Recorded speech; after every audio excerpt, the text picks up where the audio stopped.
આજે તમામ સિવિલ હોસ્પિટલના સુપ્રિન્ટેન્ડન્ટ, અમારા સચિવ અને ગાંધીનગરની આરોગ્યની ટીમ સાથે વિડીયો કોન્ફરન્સની માધ્યમથી પાણીજન્ય રોગો, ચોમાસા પછી થતા રોગોની સમીક્ષા બેઠક હતી. ગયા વર્ષના કમ્પેરિઝનમાં આ વખતે તમામ પાણીજન્ય રોગો કંટ્રોલમાં છે. બાકીના જ્યાં જ્યાં તકલીફ હતી, જે પ્રશ્ન હતા, એ બધી જ મિટિંગની અંદર ચર્ચા કરવામાં આવી અને એના ઉકેલ માટેનો પ્રયાસ કરવામાં આવ્યો છે. ઝાડા ઉલટી, dengue, typhoid, cholera, malaria, chikungunya, કમળો, આ બધા જ રોગોની શ્રેષ્ઠ સારવાર અને કશું જ અત્યારે એવો કોઈ પ્રોબ્લેમ નથી. ખાસ કરીને દિલ્હી વગેરેમાં H1N1 સ્વાઇન ફ્લૂ જે પ્રસરી રહ્યો છે, પરંતુ એની પણ ગુજરાતની અંદર તમામ સિવિલ હોસ્પિટલ, રાજ્ય સરકાર દ્વારા ચાલતી હોસ્પિટલોની અંદર તમામ વ્યવસ્થા, દવા અને એમની જાગૃતતા માટે કહેવામાં આવ્યું છે.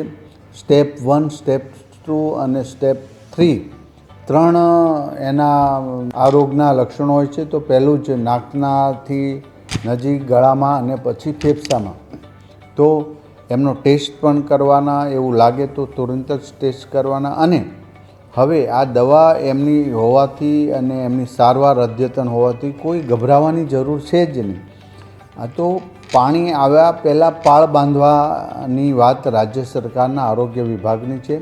ત્યારે અમારી આખી ટીમે તમામ સુપ્રિન્ટેન્ડન્ટ સાથે વાત કરી છે, એમને માર્ગદર્શન આપ્યું છે. 2019માં કેન્દ્ર સરકારે ગાઈડલાઇન્સ આપી હતી, એ પ્રમાણે સૌએ ફોલો કરવાની છે. અને હાલ એવી કોઈ સ્થિતિ નથી કે જેથી કરીને નાનો એવો જ પ્રોબ્લેમ હોય.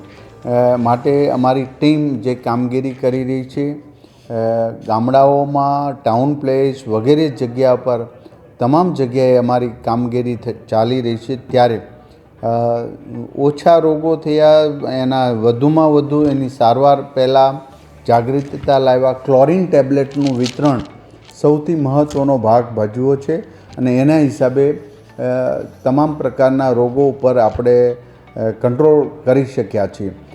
ખાસ કરીને H1N1 માટે સરકાર દ્વારા સંપૂર્ણપણે ગાઈડલાઇન્સ અપાઈ ચૂકી છે અને આવા 2 જ કેસો છે, કોઈ ચિંતા કરવાની જરૂર જ નથી. સરકારે એ પહેલાં એમની બધી જ વ્યવસ્થા પૂર્ણ કરી દેવામાં આવી છે. આજે અમારા સચિવ, કમિશનર અને અમારી ટીમ દ્વારા ગુજરાતની તમામ સિવિલ હોસ્પિટલો અને મેડિકલ કોલેજના ડીન સાથેની લાઈવ વિડીયો કોન્ફરન્સના માધ્યમથી તમામ માહિતી મેળવી છે અને ગાઈડન્સ આપવામાં આવ્યું છે.